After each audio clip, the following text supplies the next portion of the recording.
ni ang sitwasyon sa amo ang pagpadulong sa among paggawa, patulong sa paggawa sa yung among paggawa sa aning nga lugar. Daghan kay naka-parking ng mga big tire, suki nga nangwala sa ilahang area, ang asa sila na nago. Pinagmay lang nga negosyo, at least makapalitag kuan, masyaw, kadong saan balhin mis laing terminal kay nanago ang among customer.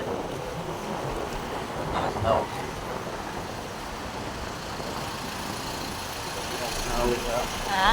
Patian na sa vlog.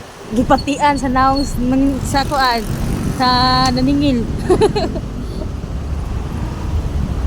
Naingon ang driver na natong napautag diri ay nagutag ibati kitag naong.